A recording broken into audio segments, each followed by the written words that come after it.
এত প্রিয় একটা খাবার সবসময় গ্রামে খেতাম, কিন্তু শহরে এসে এই খাবারটা খেতে অনেকটাই ভয় পাই।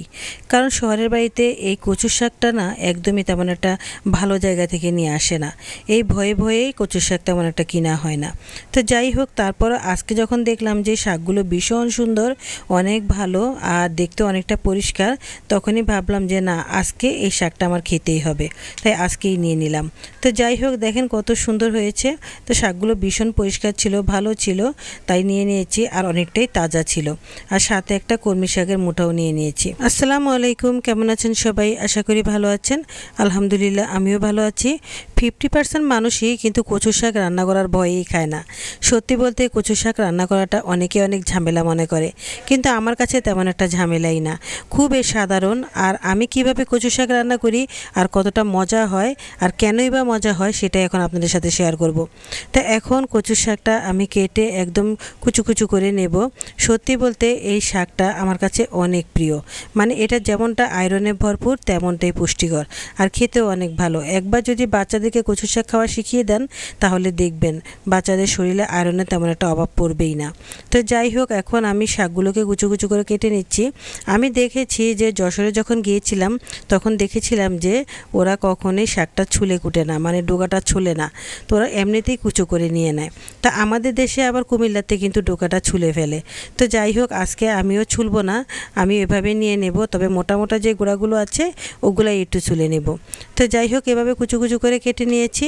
আর এই কচু শাকটা রান্না করতে হলে শুধু শুধু রান্না করলে একদমই ভালো লাগবে না।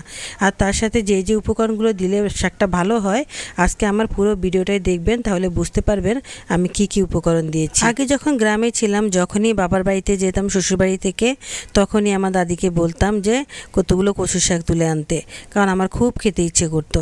সত্যি বলতে আমি বরাবরই এই শাকটা অনেক পছন্দ করি।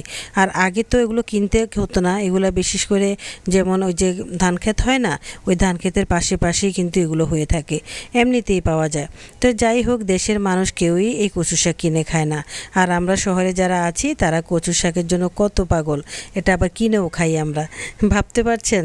তো যাই হোক, আসলে আমরা শহরের মানুষ অনেক কিছু থেকেই বঞ্চিত হই দেশের, যেগুলো দেশের মানুষ অনেক মজা করে খায়। তো এখন শাকটা ভালো করে ধুয়ে নিয়েছি। আর তারপর দিয়ে দিলাম মুগ ডাল। মুগ ডালটা আমি আগে একটু ভেজে নিয়েছি। আর তারপর দিয়ে দিলাম আলু কুচি। সব কিছু একটু সামান্য সামান্য করেই দিয়েছি, মানে বেশি দেইনি, অতিরিক্ত দিলে আবার ভালো লাগবে না, তাই অল্প করে দিয়েছি। আর এখন দিয়ে দিচ্ছি কাঁচামরিচ আর পেঁয়াজ। কাঁচামরিচ পেঁয়াজ দেওয়ার পর তারপর দিয়ে দিলাম একটু গুঁড়া মশলা। এখানে আমি হলুদের গুঁড়া আর লবণ আর একটু মরিচের গুঁড়া দিয়েছি, আর তেমন কিছুই দিব না। এখন আমি চুলোয় হালকা আঁচে বসিয়ে দেব। সত্যি বলতে এই কচুর শাকটা এইভাবে যদি রান্না করেন আর এই উপকরণগুলো দেন, দেখবেন কত মজা হয়। এত ভালো লাগবে যে আপনার প্লেটের ভাত কখন শেষ হয়ে যাবে আপনি বলতেও পারবেন না। তো এখন আমি ভালো করে সিদ্ধ করে নেব, একবারই সিদ্ধ করে ফেলবো, যেহেতু এখানেই মানে পুরোপুরিভাবে গলে যায়। আর তারপরেই আমি এটা বাকি প্রসেসিংগুলো করব। তো এই যে সিদ্ধ হয়ে গেছে, তো এখন আমি আমার পিষুনিটা দিয়ে ভালো করে এগুলোকে একটু ডলে দিচ্ছি। আপনারা চাইলে ডাল ঘুটনি দিয়েও করতে পারেন, তাহলে একদমই নরম হয়ে যাবে।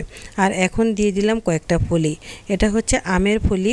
তা আমের ফলি দিলে একটু টকটক হবে, তখন আর গলা ধরবে না। আর এখন বেশ খানিকটা তেলও দিয়ে দিলাম ফ্রাই প্যানে। আর তারপর দিয়ে দিচ্ছি এখানে শুকনা মরিচ, পেঁয়াজ আর কিছুটা কাঁচা মরিচ আর অনেকগুলো রসুন আমি একসাথে থেতো করে নিয়েছি। এই সবগুলো রসুনই এখন দিয়ে দেব, কারণ কচুর শাকের মূল হচ্ছে রসুন। রসুন দিলেই সবচেয়ে সুন্দর একটা গ্রান আসে, খেতেও ভালো লাগে, গলাও ধরে না, সব দিকেই উপকার।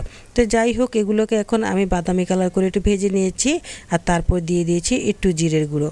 জিরের গুঁড়োটা আমি তেলের সাথেই দিয়ে দিয়েছি, যেহেতু একটু ভাজা হয়ে যায়।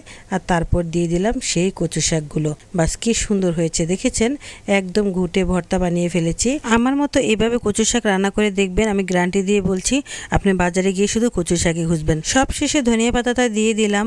কেমন হয়েছে অবশ্যই কমেন্ট করে বলবেন, আর একটা লাইক দিয়ে দিবেন। ভালো থাকবেন সবাই, আজ এ পর্যন্তই। আল্লাহ হাফেজ।